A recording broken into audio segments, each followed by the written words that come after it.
welcome to Webby Tutorials. In this video, I will guide you on how to manage your customer orders. To see all orders from your customers, we tap on Orders.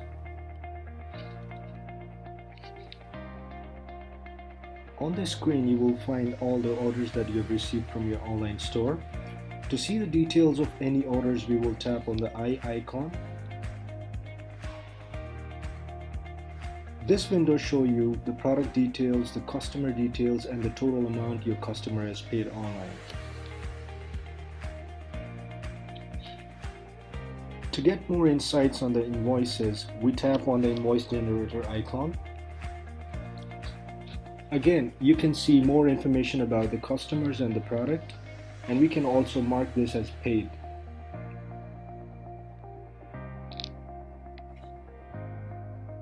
To take further actions and update the status of your orders, we will tap the status.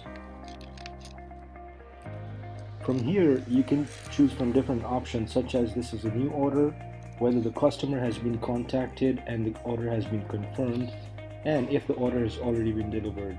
In case we have any rejections, we can choose the rejected.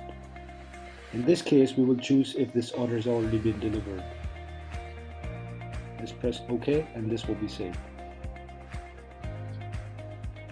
So that's it. You have clear insights about your present orders and those which have been cleared in the past.